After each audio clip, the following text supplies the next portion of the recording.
Sziasztok gyerekek! Most olvasom Eknath Easwaran indiai írónak a Párbeszéd a halállal című könyvét, és amilyen érdekes ez a címválasztás, ez tulajdonképpen nem is a halálról szól, egészen más dolgokról, és megragadta a figyelmemet az a részlet, ahol azt írja, hogy ahogy a kertben is, ugye, vagy az erdőben az ember ösvényeket tapos ki magának, ahol gyakran jár, ott ugye bemélyül az ösvény, és akkor aztán az ember még inkább azon az ösvényen jár. Ugyanúgy az ember gondolkodásában is vannak ilyen ösvények. Ő ezt szanszkárának mondja, és hát fölhívja a figyelmet, hogy bizonyos gyakori gondolatok erősítik utána azt a hatást, hogy utána az ember megint ugyanazt gondolja. És ezt az egészet az emberi kapcsolatok terén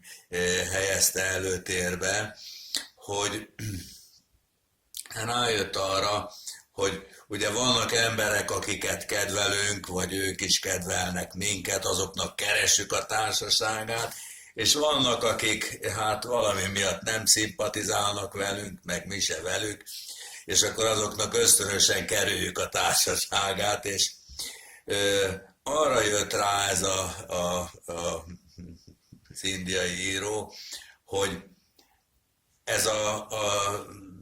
ítélkezés, hogy kellemes vagy kellemetlen, szeretem vagy nem szeretem, ez is egy tanult viselkedés. És azt mondta, ő szabad akar lenni, nem akarja, hogy a tanult viselkedése befolyásolja a napi interakcióiban, és nem akar mindenáron saját maga vagy mások által kitaposott ösvényen járni, és azt mondta, hogy ő csinált egy kísérletet, és elkezdte azoknak a társaságát keresni, akikkel a legrosszabb volt a kapcsolata, akik a legkevésbé kedvelték, akiket ő is a legkevésbé kedvelt. Megspékelte ezt persze azzal, hogy hát ilyenkor az illetővel udvarias, kedves volt, de határozottan elmondta a véleményét, és közben magában mantrát mondott, tehát mint hogyha magában az ember azt mondaná, hogy áldjon meg az Úr,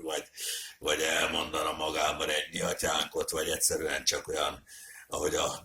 Bauer Pali tanította, hogy csak szeretetet kisugározni, mély megértést, és azt a mély szeretetet sugározni a másik felé. És ezzel átalakult az egész élete, és rajtaütésszerűen vagy feltűnően megjavultak az emberi kapcsolatai. Tehát azt tudom javasolni, gyerekek, hogyha